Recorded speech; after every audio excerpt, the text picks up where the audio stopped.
If you have or suspect you may have a health problem, or if you require answers to specific healthcare questions or concerns, you should consult your physician or healthcare provider and not depend solely on information presented in this program.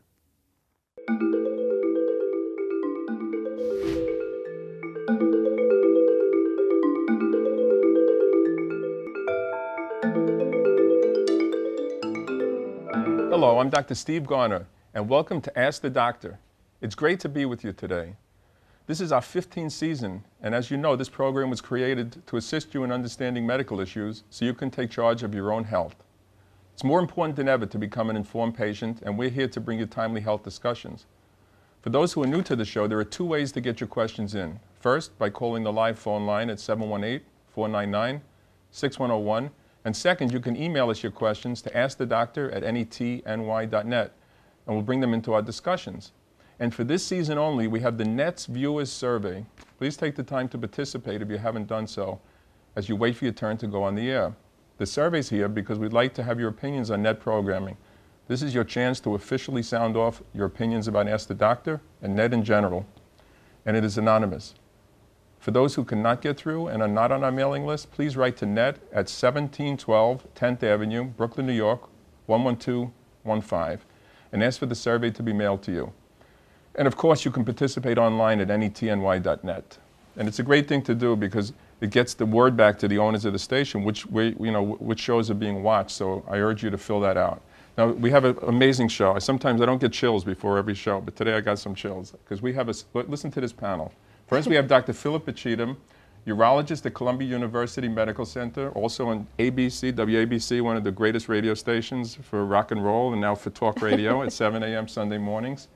We have Dr. Montgomery Douglas, chair of the Department of Family and Community Medicine at New York Medical College, and Dr. Soren Brenner, who's the director of the Cardiac Cath Lab at New York Methodist Hospital in illustrious past as well.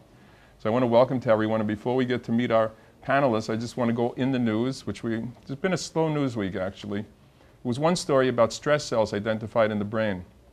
And this can be actually a great benefit for people who have anxiety and can't control it. It seems that there are some fatty acid chemicals that cause this kind of stress. And if there's a way to block its formation, you could help block the stress. Now, stress is not always bad, so it's a little tricky because you don't want to break all the stress, then you walk around without any stress, so you don't have no motivation. So it's something that has to be worked on, but it's interesting. Also now, men and weight and diabetes. It seems that men can develop diabetes with less weight on their bellies than women. And again, it gets back to, we've talked about this in the past, the type of fat that we're talking about. The fat around the belly is detrimental, causes a lot of problems, whereas the fat on the hips not only looks good, but it actually is better for you. And it seems that women have a better distribution and a better type of fat. This is probably what's involved here. Moving along, low-fat yogurt tied to asthma. You know, you tell pregnant women have a lot of milk, have a lot of dairy products, and if they're eating low-fat products, particularly low-fat yogurt, they have a significant increased risk of having children that have either asthma or hay fever. And women who drank whole milk, the kind that's not supposed to be too good for you, they actually had an improvement. It seemed to have a protective factor, the milk. So it's something to ask your OBGYN doctors about for those who are pregnant, and stay tuned for more. Now, parents delaying vaccinations for kids. We heard a lot of stories. I think some guy from England, right, was into this autism and vaccine. That's right. And created quite a stir. And it's big here. About 1 out of 10 parents are not having their kids vaccinated for fear. The main reason was fear of autism. Some of them are doing a different path, having it delayed where they spread it out over a longer period of time. The bottom line is that no studies have really been able to reproduce what the original study showed, that there is autism related to vaccine. Because the man, right, it was dishonest. It was less than truthful what was going on. So anyway, don't delay your kids' vaccination because you can do a lot more harm by not getting them vaccinated than they come down with. We've had some chicken pox recently, some measles, so we got to watch out for that. Monsignor Bennett's sitting there. Out of 15 years, he missed one show. So Monsignor's wearing yellow pants tonight. He said he would do that, and I don't like it too much, Monsignor. So anyway, maybe we'll wear the suit next time. I want to shout out to our loyal listener, Rachel Giacob, who likes to eat at La Polina Restaurant. I don't know if any of you out there know, it's on Avenue O between West 4th and 5th Street, and Pinocchio's Restaurant, Avenue M between East 58th and 59th Street. So a couple of restaurant tips, and we wish her well. Now here's the quiz. Halloween is approaching us. Is there Halloween in England or no? There is. There is. 31st, and then bonfire night on November 5th. What's the one right before Christmas? There's a name where they dress up in costumes. Somebody Jones or something. I'm not sure. We're gonna get one of our. Well, you'll see someone gonna call him. But according to recent news reports, what is the most popular costume this year so far? So what news reports? I don't know if you're watching Channel 4 News. I don't know. This is coming through breaking stories. But anyway, according to news reports, what is the most popular costume so far for Halloween? This way it can guide you if you want to be, individual and not take that. Anyway, we're going to go to a break where tonight's topics, remember, are urology and a special type of urology, right? You're not just like the run-of-the-mill. Holistic urology, prostate cancer prevention in particular. And we have Dr. Monty Douglas, Chairman of Community Medicine, who's going to give us talks. You want to talk a little about the flu and why people should be out there getting those vaccines. Mm-hmm. And Dr. Brenner, who's going to fill us in on what's new in cardiology. So the number to call is 499-6101. You could also email us your questions to askthedoctor@netny.net. So don't go anywhere. We'll be right back.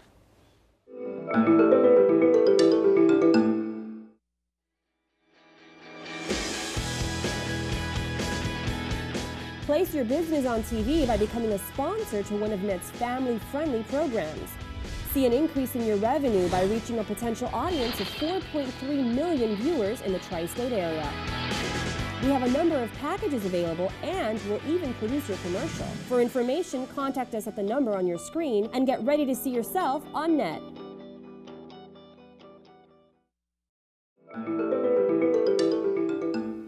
And welcome back to Ask the Doctor, where our topics are urology, family and community medicine, and cardiology. Now let's meet the doctors.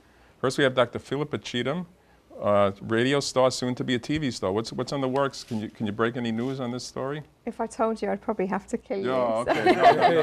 I want to hear the show. Kill me after the show. But I picked up that accent. What part of the Bronx are you from? Not quite. I hear that accent. Maybe Harlem. Harlem, okay. No, but it sounds like that Shakespearean. Something about British accents. I don't know. It just sounds intelligent when you talk. Well, don't say anything to offend the Queen, will you? Or you'll be getting a letter from Buckingham Palace. So now, there's a lot of confusion out there in urology.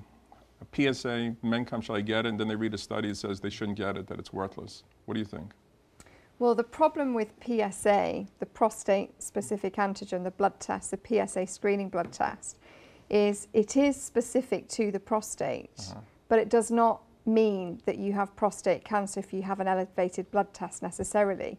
So there are other things that can raise the PSA blood test. So infection in the prostate, prostatitis, a urine infection, even cycling. If you're on your bicycle a lot, that can raise your PSA. So unfortunately for many men, the PSA blood test causes a huge amount of anxiety. Yeah. And so it's important to explain all the pros and cons before offering a screening test. But we are seeing more and more prostate cancer. And the American Cancer Society recommends PSA screening for men who are 50 and over. But we're seeing younger men, we're also seeing African American men. And the problem with prostate cancer screening is that many patients that we see in 2011 have absolutely no symptoms whatsoever. So the test is available and it does give us a useful information. Yeah. But there are pros and cons. You have to know what to do with the results. Absolutely. And often you can create worried well, but we do see people with life-threatening disease, and the blood test is enabling us to diagnose people much earlier and cure people. So what do you think, when they have these mass screenings, maybe you need more involvement of the doctor rather than just lining up, getting your blood test and then getting a result in the mail? Well, mass screening, it always attracts people who are educated, who know about the test, and often there's people out there who we don't target by screening. So there's pros, there's cons. So calling your questions, you have a problem urinating at night, you get up 10 times a night. I know many people complain about that, what they can do about it, and does it always involve surgery, which we'll get to the answer. Okay. Dr. Monty Douglas, it's great to have you back. Pleasure. You and your wife were alone this summer? The kids were out of the house? Right. We sent the kids to the islands to be with their Monty's grandparents. family was like the Kennedys of this country, like the Kennedys of Dominica, which was interesting. How many brothers and sisters? We have a total of 16 in the family. 16 brothers and sisters, which is amazing. There must be some urology problem in there. I don't know where, with the mother, right? But anyway, it's great to have you. What's new in, you can talk a little bit about the flu today? Yeah, sure. Just that we would like more people to get the flu vaccine. You know, in many in the past, we used to be much more particular. If you have chronic obstructive pulmonary disease, if you have asthma, right now we actually would like even anybody that wants to have it can have it. It does protect you from the flu. It's not 100%, but you know, getting the flu is not a good thing. And now the flu is not the same as the cold. It protects you from the flu, not from the cold. A lot of people don't get it, thinking that it causes them to get the flu, and that's not true. So there's a lot of misconception on that. But so do go ahead and get your flu vaccine is what I would recommend. So call in your questions about the flu. Maybe you got it last year. It's the same strain. Do you need it again this year? We'll get into that. Exactly. Okay. You do. Dr. Brenner, it's a pleasure to see you. And a lot of people coming up in cardiology and saying, how come guy goes and gets a stress test, is perfectly normal, the next day he drops dead? What's the story with this? Well, unfortunately, those who happens to them can't tell you what the story is, but the reality is that just like the PSA, which is a screening test, so is the stress test, and the results need to be interpreted in the context in which the disease may exist. And so the stress test is helpful in identifying certain conditions, but it does not identify those blockages that people have in their arteries that may break up at some moment and lead to a massive heart attack and death potentially. And so there are other ways to detect those, and certainly people are advised to see their physicians often. So anyway, I mean, Tim Russ, it happens that very famous people have access to the best quality care. So I guess this, you know. Yeah. Well, Tim Russell didn't die from a heart attack. He had a dissection of his aorta, and so that is a little more difficult to predict, unfortunately. And but certainly, controlling your risk factors for having any of these conditions is very, very helpful, and that's where we should spend our effort and money on. So we met the doctors, we got the ground is set, the groundwork is set, so let's see who we're going to go to on our first call. We're now going to go to Larry on line 3. Is this the Larry calling, one of our longest distance callers? There it is. From Rockland County, one of the most loyal listeners we have, and a bundle of medical issues, which keeps our show going. And thank you for calling in. What can we do for you tonight? I would like to speak to the urologist, if I may. She's right next to me. Here we. Fire away. Okay. I have a BPH condition, which is the PSA ratings are gradually going up. I'm now, the last one I took was 8.13. Prior to that, it was 7.09. And now one I just took is 8.9. Now, the urologist that I'm seeing, I have a 142-gram prostate, and he claims that because of the size of the prostate, it's quite possible that the prostate is in itself causing the increase in the in my PSA rating. Okay. And so he said that we could do a biopsy, but if you did one, you might find that because of the size of the prostate, you may not even after 10 or 12 punctures, you may not come up with anything. How old are you, Larry? I'm 82. Okay, so lots of issues to discuss there. First of all, the PSA that you described, there are age-specific PSAs, and the older you are, the higher the level that we accept as normal. So the normal level would be 0 to 4, but that would be for all comers. So in a guy who's under 50, even 2.5 would be considered normal. There are guys in their 80s where 7.5, a PSA of 8 would not necessarily be considered abnormal. Now, you talked about the volume of your prostate, and a prostate volume of 142 grams is pretty impressive. Now, there's a couple of things that I would want to know if I was evaluating you.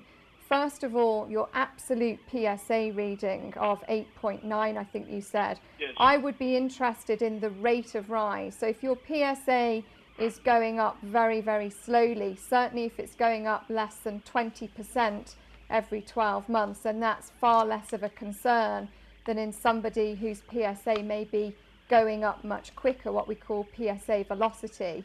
Also now there are some new non-invasive tests that we can do. There is a urine gene test called a PCA3 urine gene test, where we can do a rectal exam, we can assess the prostate, whether it feels suspicious. But when we do the PCA3 urine gene test, what the urologist is doing is they're doing a digital rectal exam, and some of the prostate cells are shed into the urine, and then we can do a gene test on these prostate cells that can give us some useful information. I would also want to exclude a urine infection, and it sounds like your PSA has been elevated for some time. Also, there are improving imaging techniques. We can do a transrectal ultrasound scan of the prostate, which may give us some extra information. But we would want to pull everything together: the blood test, a rectal exam, the PCA3 urine gene test, and a transrectal, and then we could give you some advice as to whether or not to proceed with a biopsy once all that information is known. We have a number below where you can reach Dr. Cheatham after, and I hope you recorded that. It's good advice. You gotta hope you can digest all that. In 2007, it was 1.73. So that's quite a significant jump to go from 1.7 up to 8. So I think that it would be very interesting to make sure that urine infections have been excluded, but the PSAs have been done in the same laboratory. Okay. So I hope that helps. My stock Dr. portfolio went the opposite way, Pleasure. from 8 to 1.1. Okay. So Good questions. yeah, Rachel. Yeah. I thought we lost you. No, I'm still here. Yeah, where are you calling us from? From Brooklyn. Are you the one, the Rachel with the recommendations? Yes. Yeah. So you don't sound too happy tonight, Rachel. What's Here going on? I am. Why can't I get on? You're on.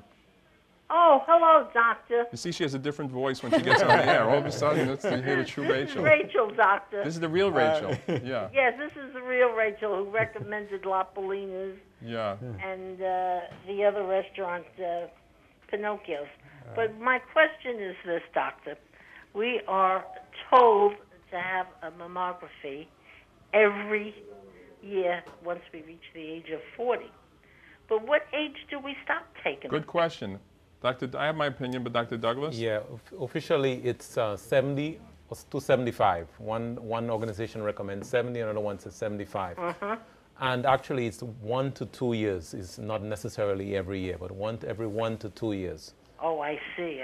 Now, Yes. this is for people that are asymptomatic, that have not had breast problems. Yeah, well, if you have breast cancer in your family, Yeah. if you've had breast cancer in the No, I've past. never had cancer, but I have cystic breast. Okay. That is not non-malignant type of breast. No. I But- think the key is to emphasise regular breast examinations, isn't it, in people who are no longer undergoing screening? Would you agree?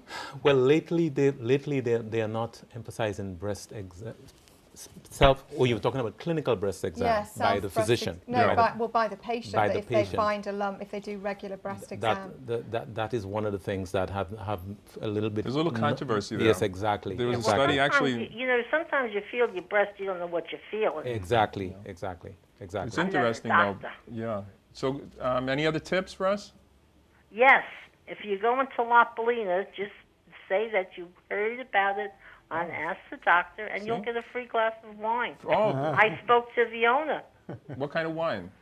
When Well, I go in there, I'm gonna get a headache. you're not going to get Signor whatever.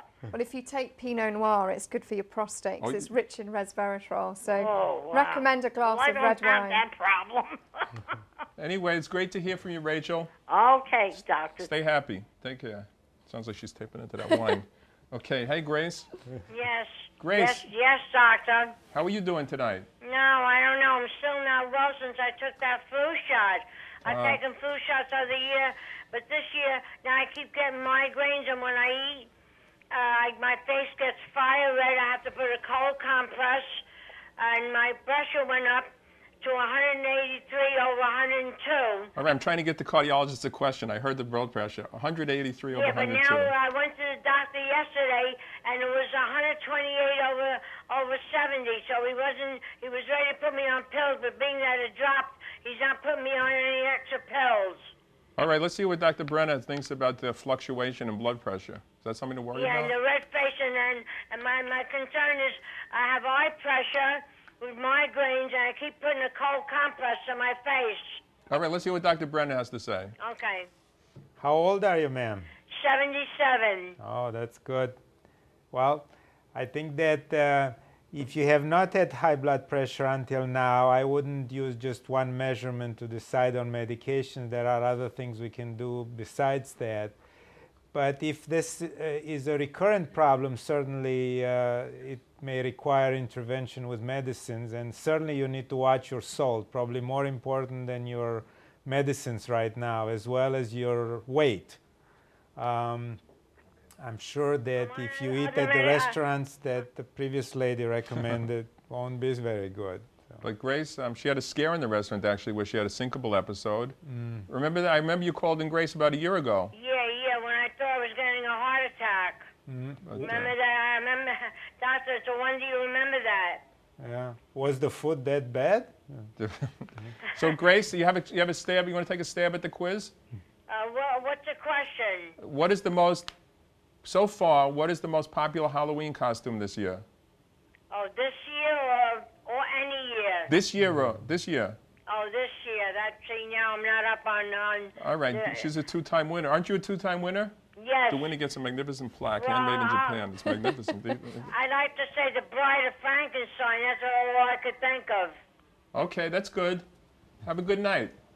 That's the wrong answer, right? What was the question? What was I'm all confused, Grace. What was the answer? I said the Bride of Frankenstein. Oh, the Bride of Frankenstein. Was that the answer? Well, wait, I'll listen to the drum roll.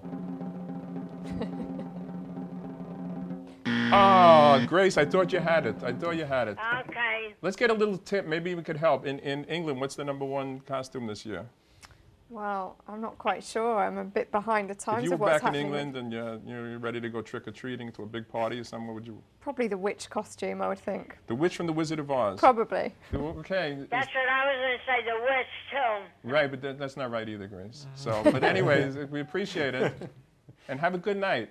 Oh, I'll try. Okay, Rosemary on line 2. Hi, Rosemary. Hello? Hi, Rosemary. How are you? Oh, hi, Doctor. How are you? Good. I haven't heard from you in a while. I know. Welcome back, everyone. Thank you. I gave you a great survey. Oh, we like that. 5 is the highest. I gave you a 6. Oh, this is the kind of viewers Very we like. loyal, Yeah. very loyal. What do you think of the show, Ted? What do you think of the panel? Oh, I love the panel. I told you, this is a great show. And your little English girl there, wonderful. And she answered my question already about the PSA. But I'll ask another little question. Okay. It's about heel spurs, because I developed one over the summer walking in my flip-flops. And I was wondering what would be the best, what would be good to do to stop the pain? Put Okay, it that from way. PSA to heel spurs. Who's going to... Yeah. Now, do you have pain in your foot from Yes, that? I do. Okay. One of the things about foot pain is that if you rush to an x-ray and you see a heel spur, some people think, or some people diagnose that that is the cause of the pain, and that is not correct, actually. Oh. So what was the diagnosis that was made as far as They said heel spur. That's not really a diagnosis, because No. you could have a heel spur and have no Right. pain whatsoever. Oh. Or you could have something called plantar fasciitis, and that actually is a much more common cause of heel pain. Right. So I would want you to see your regular doctor, your family physician, whoever you see normally, Right. as opposed to just jumping to see someone Okay. and making an x-ray and making a diagnosis like that. Okay, good. I mean, I've been wearing the heel, the heel things, the inserts. The inserts should help that, They but do there are help other it, things. There are other things you can do. Right. There's stretching exercises. Oh, that would be good. There's strengthening exercises for like the calves and stuff. So, Right. so Oh, again, good. we need a diagnosis first. Heel spur is Okay. not a diagnosis. Thank you. Thank you. You're welcome. Thanks a lot, Rosemary. We'll speak to you soon. I got a question from an email, and the question has to do with saw palmetto. And I think I was listening to your radio show this Sunday morning, and I heard there was a study out last week that showed it was not very helpful for particularly advanced cases. Well, saw palmetto has been around for a long time, and we've looked at saw palmetto for benign prostate disease, BPH, and also for prostate cancer. and there's a huge amount of controversy around whether it's prostate cancer preventive, because it does have some estrogen-like activity. But a lot of patients do take it for BPH and do see some improvement in urinary symptoms. But when it depends whether you're comparing that with placebo. But the side effect profile is obviously very low, so a lot of patients actually do quite get some benefit from it. What's the dose they should be taking? I don't prescribe saw palmetto. I think there are other things that you can take that are probably better, and often lifestyle issues, addressing how often patients are going at night, addressing other things like the fluids that they're taking can really affect their urinary control. So I would go back to lifestyle first of all and evaluate people's symptoms. Okay, we've got Patrick waiting patiently on line 3. Hi, Patrick. Hey, Dr. Garn, it's Pat. How you doing? Very good, very good. Did you get your plaque from last week? No, they didn't even take my my name. They just took my information just now. All right, we'll forward that to the police right away. So, what can we do to you? What can we do for you? Dr. Garn, listen, you know, I've been suffering from this anxiety, and it seems like when I get nervous, the acid comes into my chest, and it makes me very lightheaded. Is that normal? Can acid and gas make you lightheaded? Let me ask Dr. Brennan, because this question ties into heartburn from heart attacks, and how can you tell the difference? I know the first few times Patrick got this, he said, how do I know I'm not getting a heart attack? Let's see what Dr. Brennan thinks. Well, how old are you, Patrick? I'm 50. 50. And this happens only when you are under stress or nervous? Yes, it seems like even when I'm relaxed, the acid comes into my chest, and when I get up, I feel very lightheaded. Mm-hmm.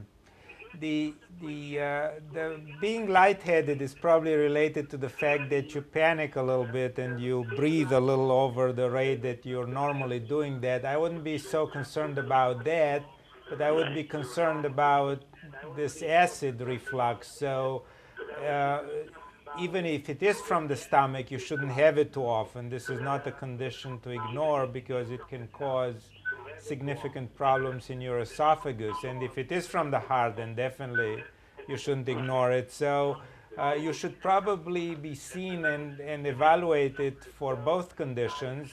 Age 50 is an age where both are common, and certainly I wouldn't worry necessarily that it is your heart, but if it is a lot of this reflux, it needs to be treated. Right. I had the scoping done on my stomach, and I actually had a colonoscopy, and they said everything was clear. Well, the colonoscopy would have a hard time finding the problem in the stomach. It would be a terribly long tube and quite uncomfortable. Right. It would be the other way around. They didn't put the tube down the mouth? I had it down the throat too for my stomach. Yeah. Okay. And he said everything was clear. Right, but again, that doesn't really diagnose the problem of acid reflux. It just detects whether there is already a consequence of it. So there is more to be done about that to diagnose whether it is acid reflux or it is a cardiac condition. Patrick, I hope you... Is there any such thing where the acid could actually make you dizzy and lightheaded? No, the acid by itself wouldn't do that, no.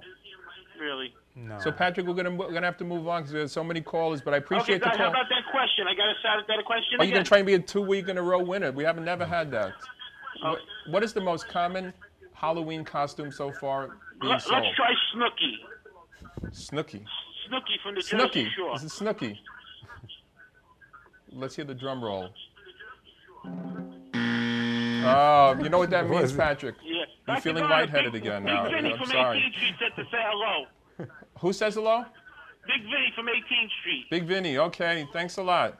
All right, thanks, Doctor. Didn't know my bookie had the number. Okay, we're gonna take a little break now. And before we do that, though, I have to stress again that net viewer survey, very important. During this season, we want to know your opinion. Again, they're going to use this as sort of like a Nielsen rating, so you'd all fill it out when you go home. Rosemary gave us a 6, right? That's so good. Very good. That's good. With the little English as long girl. as it was scored out of 5, we're okay. Right, but that's we need you to fill these out. Now you can get them through the mail. I think that's probably the best because a lot of our viewers are not necessarily computer savvy here. But for those who are computer savvy, you can get it online. So remember, the number is 1712 10th Avenue, Brooklyn, New York, 11215. Ask for the survey, demand the survey, and of course you'll participate. You can participate online. Your opinions and feedback are greatly appreciated. They ran a poll last year, and in spite of that, we're back. So if we can do better next year, you know, we're going to do well. So remember the quiz. I'm going to clear up one thing. According to several recent news reports, what's the most popular costume this year? It's not a person. It's a category like witch. But it's not a person. So you got to think of a category of costume for Halloween. Don't go anywhere. We'll be right back.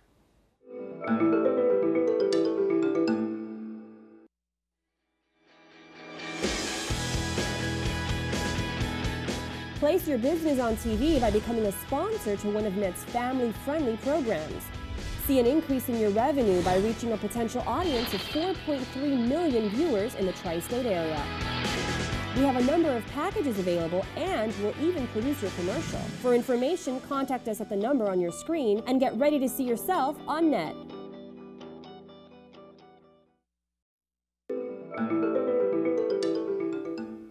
And welcome back to our star-studded edition of Ask the Doctor, where our topics are urology, family medicine, community medicine, and cardiology. We have Dr. Philippa Cheatham, Dr. Montgomery Douglas, and Dr. Soren Brenner. Now let's get back to the questions. And our next person is Marie. Hi, Marie. Yes. Hi, Marie. How are you? Hi, okay, thank you. Okay, are you waiting to speak to us? Oh, yes, I am. Thank you. Okay, we'll get Hi. him in a little while. Okay. Okay. Okay, I like to build him up. All right, Marie, you're on the air. Okay, hi. Hi, everybody. Hi. Hi. Hello. Hi. I think I have the answer to the quiz. Oh, okay. What's the I most get- popular I think costume? you said it was not a person. It's Lalana, something like that. Lalana? Falana? Lalana? Yeah. I hope you didn't call long distance to call this one in. Lalana? Yeah, I think that's the name. I'm not too sure, but I think that's... Oh, Marie. Oh. Okay. Well, I thought it was it. Thank you anyway. No medical problem? No, actually, no. But I just thought that was the answer. It's a good try. It's a good But I try. enjoyed the show, Who's and I enjoy watching you guys. Thanks a lot. We appreciate it. Who's Okay, Lalana? thank you. Thank you. Anybody know I have no Lalana? idea. Lalana. Came up on Google. So. Oh. Haley, hi. How Yeah. are you? I'm good. How are you? Who's Lalana? Did you ever hear that one? No idea. No. Okay.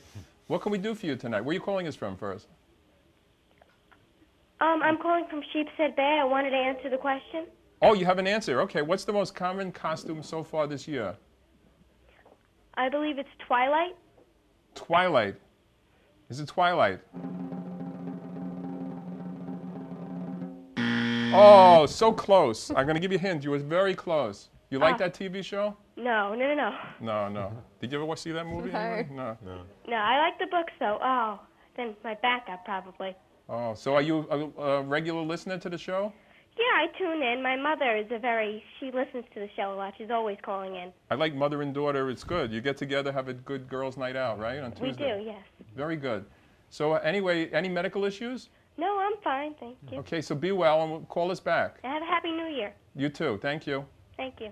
We're now going to go to Donna, who may have the answer. Hi, Donna. Hi. Hello? Hi, Donna. Where are you calling us from? Oh, yes, I'm from Crown Heights. Crown Heights. There's no restaurants out there that anybody ever recommends. Have you ever gone out there to eat?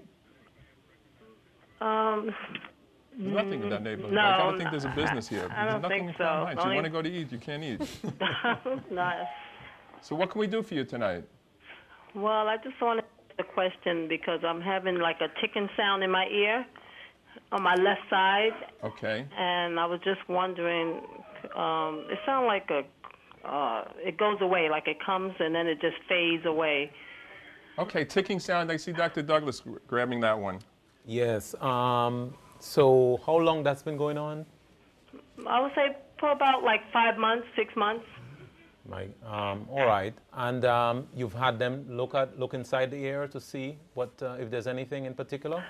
Yes, I remember the doctor looked in, but said that they didn't see anything. Right. And, Yeah. And your blood pressure has been fine?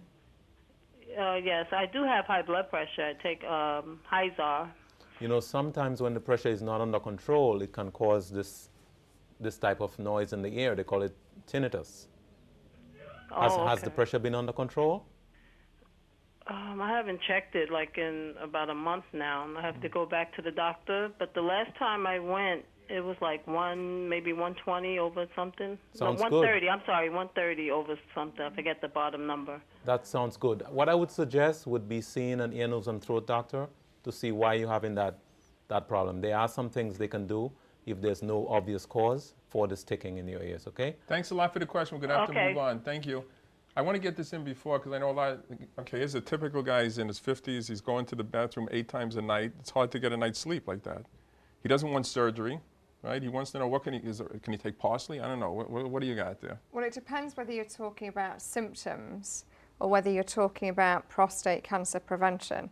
Because if you're talking about symptoms, the kind of things that often aggravate the bladder are spicy foods, sometimes patients say tomatoes, fizzy drinks, dark drinks, so soda is things to stay away from. If you drink a lot of blackcurrant juice, patients often say that. Obviously diuretics, alcohol, tea, coffee will make you get up more at night. Often patients come to me and say, I'm up a lot during the night, and they eat a lot of fruit before they go to bed, and fruit contains a lot of water. So there are a number of things that will aggravate your bladder, but it's important to be properly evaluated. Okay, thank you, thank you. And we're going to go now to, I think, Harry. Hi, Harry. Yes. Harry, how are you doing? Where are you calling us from? Oh, hi, I'm calling from Midwood. Oh, not far from here. Right, I've spoken with you before. I think I ran into you on the street once, right? Very possible, yes. Yeah, I crossed over as soon as I saw him. Hopefully not literally. Right. You didn't run him over. Harry, what do you think of the show tonight? Oh, I think it's really good. I watch it all the time. Very good. Do you have a question for anybody?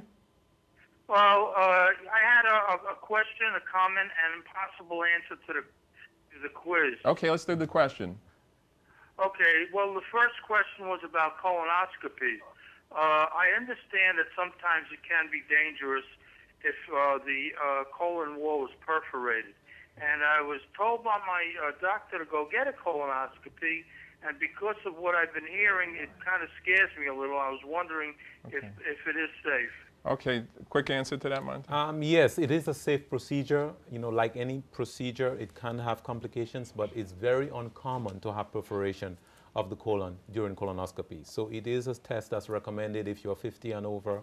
If you have colon cancer in your family, it would be earlier, maybe 40. But I would not let the fear of it dissuade you from doing it. Okay, what's your comment? It was about sore palmetto. Okay. With the prostate.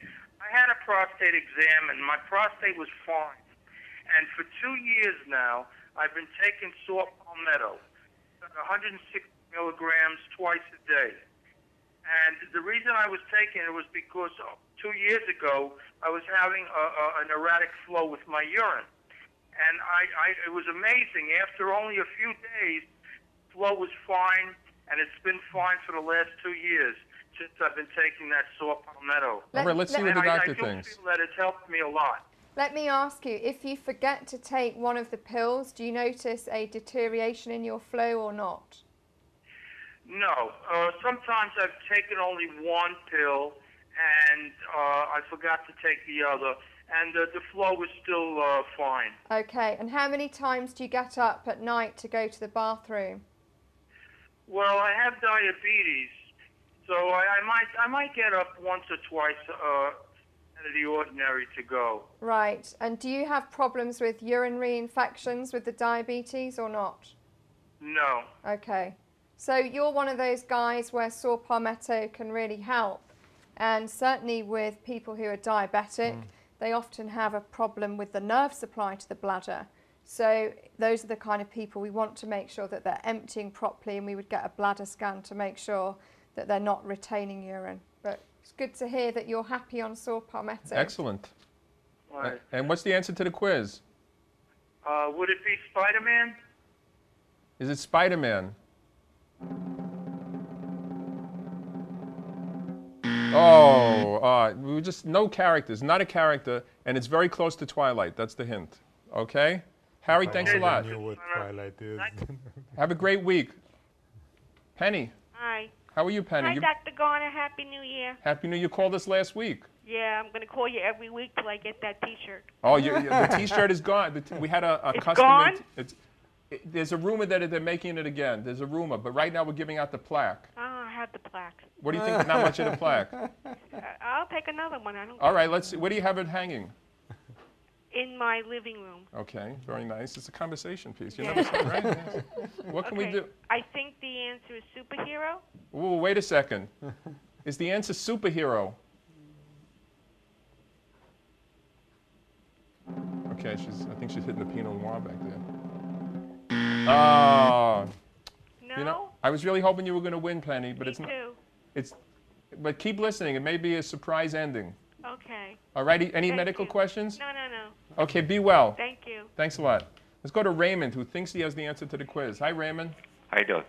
First, do you have a question for any of our doctors? No, just wanted to take a shot at the. Okay, take a shot at it.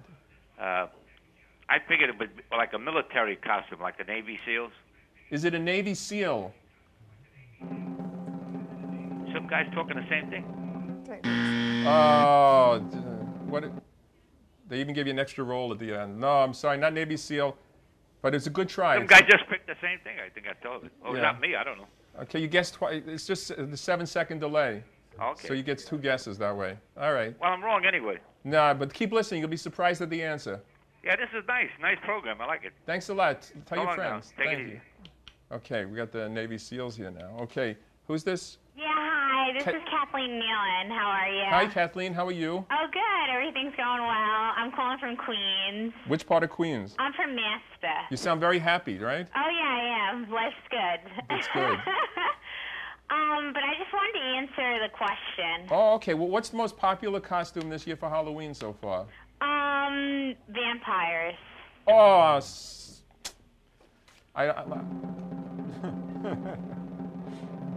you know, Oh, my God. Kathleen, you're so close. I know. You're thank so close. You. Have a good one. Oh, okay. I want to be Bye. on what she's on.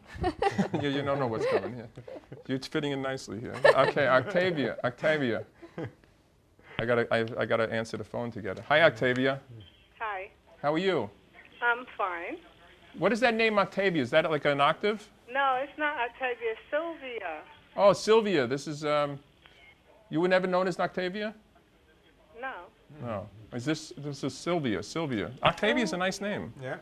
Yeah, I know someone with that name. It's a nice name. So what can we do for you? Oh, I just wanted to answer the brain cheese question. Oh, okay. What do I got? I got 3 brilliant doctors You've here, and got everybody's some, calling up with You've got some very healthy listeners. Right. What can we do with? What's the answer? I think it's a vampire. Oh. Let's see if it's right this time. Is vampire right? Oh, I'm so sorry. I'm going to have to give another hint because I don't want to get stuck with this plaque. What it is it's something that you might end up after encountering a vampire. You might turn into this. Okay? It may be misleading. It may be misleading, and it also comes within the last 10 letters of the alphabet. Okay, closer to the end of the alphabet. Okay, we're going to go to Stephen now. I heard something there. Stephen? Yes, hi. How are you? Fine, Nice. Doc. You have a nice radio. Here's a TV voice. There's a very good radio voice. Where did you get that? Get my voice? Yeah, it's beautiful. I was just born with it. Yeah. Did you ever do any TV? No, never did. Now, Never. right? Never, never. What about today? My question? Yes. Yeah, I just want to know, I was diagnosed with PEs about a year ago, and they did all genetic testings, and they have no idea where they came from. I had no symptoms, no crampings in the legs, no nothing. How old are you? Right now I'm 56. How much do you weigh? 150 pounds. Okay, let's ask Dr. Brennan. We're getting towards the end. Well, this is probably in patients who develop pulmonary emboli without a predisposing condition. We usually suspect a hypercoagulable state, meaning that the blood is clotting too much, and there are 2 or 3 very common genetic markers which we can easily detect, and I presume that you had been screened for those, you and your family. But I obviously don't know for sure. So it really is a matter of how extensive and intensive was the workup.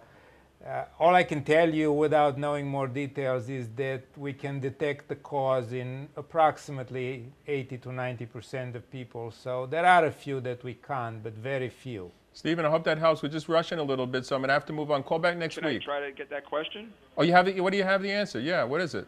I'm just going to say, is it a zombie? Is it a zombie? Wow, I can't believe you got zombie right at the end. And I don't know, what is a zombie exactly? What is that? An orthopedic surgeon. It's not what you transform after seeing a vampire. Oh no, I thought what? That was misleading. Do you know what Stephen, how'd you get that? Well, it was a little help from my wife, I must say. So you know, now we're going to rush to you, freight delivery. This beautiful plaque. It's handmade in Japan. You're going to love this plaque. Okay. All right. You don't sound excited. No, I'm very excited. All right. It's good. He's on medication. It's good. It's heavily medicated. That's great. Very good, Stephen. So we'll see you around. Should I just hold on? Or? Oh, hold on. We're going to get your information. Okay. Very good, Doc. Thanks a lot. Take care. Let's go to. We're going to come back to this discussion, but let's go to Irene now. Irene. Hello. Hi, Irene. How are you? Hi. How are you? Okay. What's good? I actually have a question for the urologist. Okay. What is it? I've been having an ongoing issue with blood in the urine. I've had plenty of tests done, and they never find anything, and so they tell me that sometimes it happens, and they never really find a reason for it. Do you? So I was just curious as to the urologist's outlook on that. How old are you? 29. Okay, and do you actually see blood, or do they tell you that it's present on a dipstick? It's present on the dipstick. So you don't actually see blood in the urine yourself? No, I've never seen it. Okay, so essentially when we see somebody with blood in the urine, we would want to fully evaluate the urinary tract from top to bottom. So from the top, we would want to look at the kidneys. Some doctors will do a sonogram of the kidneys, but in somebody with persistent blood in the urine, I would actually do a CT scan with and without contrast. With contrast, we'll make sure there's no lesions in the kidneys. Without, we'll look for stones. And then a urologist should really look inside your bladder, which is a telescope procedure that can be done in the office. If those are normal, then I would actually get an opinion of a nephrologist to make sure there's no medical problem with the kidney that can cause blood cells to leak into the urine if the filter in the kidney is more leaky. Is that like a cystoscopy you're speaking of? Yeah, the cystoscopy is the telescope test where we would look inside the bladder in the office just to make sure that the lining of the bladder and the urethra, which is the tube that you empty your bladder through, is normal. Oh, okay. Okay, well, Irene, does that help? If all goes well, is that possible that it could just happen for no reason? It is possible, but you would want to be thoroughly investigated by both a urologist and a nephrologist, which is a kidney specialist, because there may be medical causes for blood in the urine other than problems with the kidney or bladder. So a nephrologist can look at the filter of the kidney to make sure there's no cause that's putting cells in the urine that you can't actually see. Oh, okay. Blood Thank cells. You. And it's a different answer for men and women, or the same answer? It's the same answer. The investigations are different depending on age. If you're over 40, and especially if you're a smoker, you'd want to make sure there's no cancer in either the kidney or the ureter or the bladder. Okay, very good. I see our phone lines are there, but we're not getting the callers that quickly, so let's continue our discussion. Again, this holistic approach. What kind of foods, what's good for the any kind of fruit, vegetables? So foods that are good for the prostate are all the green leafy vegetables, broccoli, kale, spinach, cauliflower, any red fruits, so pomegranate. Pomegranate juice is very rich in sugar, so pomegranate extract is better. We know that grapes and berries, black currants are rich in resveratrol. In Japan, they drink a lot of green tea, and green tea has a lot of antioxidant qualities that are prostate cancer protective. I mean, what about the pills, the resveratrol pills?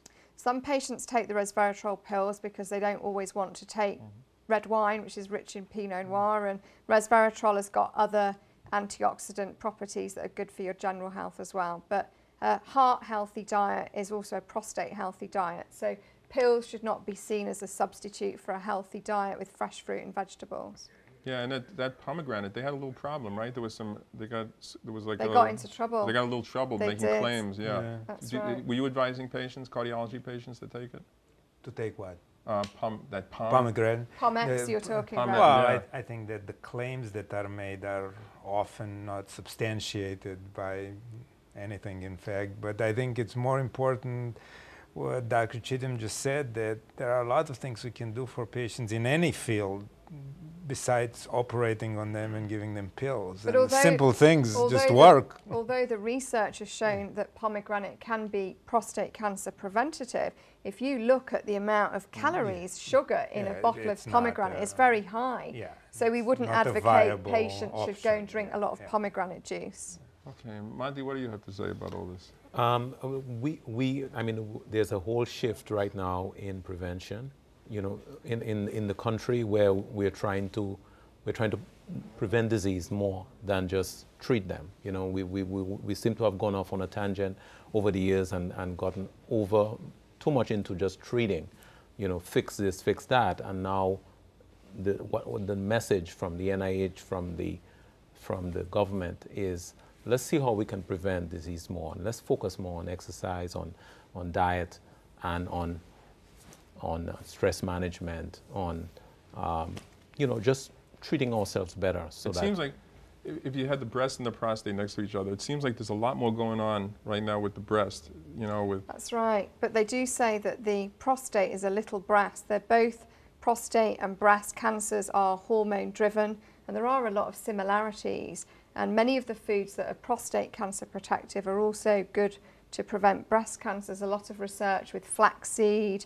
We know that if you eat a diet that's very rich in red meat, saturated fats, fried foods, these will drive breast cancer and prostate cancer growth. So there are a lot of similarities. So what about now Viagra and the prostate? You know, people that have problems with sexual problems from an enlarged prostate. Well, I don't think people necessarily have sexual problems from an enlarged prostate.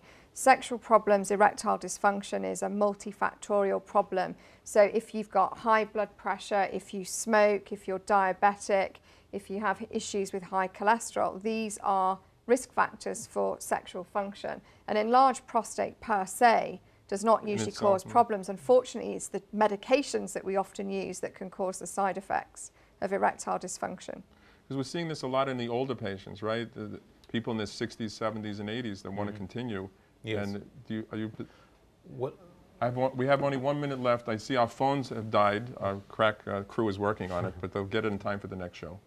So, but what were you going to say about Well, I was going to say that the thing that where Viagra has really helped is that people are coming in for Viagra, you know, for medications to help them with sexual function, and that with that, that brings them into the doctor's office and give us an opportunity to treat the other things that they have that they were delaying in coming in. So now we have a minute left. You each have a chance to tell to the world one bit of health news that you'd like to get out, one advice. So what's your piece of advice?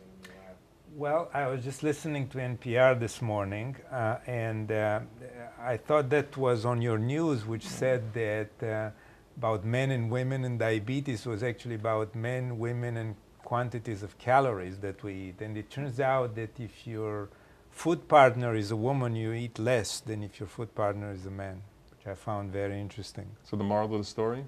I'm not sure. Monty, what is I'm really not sure. That we should all have regular visits to our primary doctor, that there's no substitute for seeing your regular doctor. Just because you feel fine doesn't mean you don't see someone. And Dr. Cheatham? Good advice. I think be proactive, and although you go to doctors to fix problems, remember that you can actually do a lot for your own general health, and you should work together and not just rely on conventional, but address your diet, your lifestyle, and many of these diseases can be prevented. And I want everyone to channel WABC Radio, 7 a.m. Sunday mornings. You got to tune in. I want ask the doctor making calls, okay? I want to thank Dr. Philippa Cheatham, Dr. Montgomery Douglas, and Dr. Soren Brenner for coming in, and I hope we're able to help you. It's good to remember you should always be proactive, just what we just heard here about your own health. Speak to your doctors about your concerns. Go for second or third opinions. Next week, we're going to be discussing sleep medicine, orthopedic medicine, and endocrinology. Now remember, our website is netny.net/askthedoctor. Here you can see the weekly tablet columns, podcast, the forum, email your questions in advance. You could have a lot of fun with this. And participate in our viewer survey. Remember, it's very important. I want to thank those who have already participated, and thank you, Dr. Linda Lapatosa, our quizmaster, and thank you for all your questions. Tune in tonight at 10 o'clock for last week's show. It was a great show last week, and you'll tune in next week at 10 o'clock for this show. So goodbye, and I'll see you in the tablet.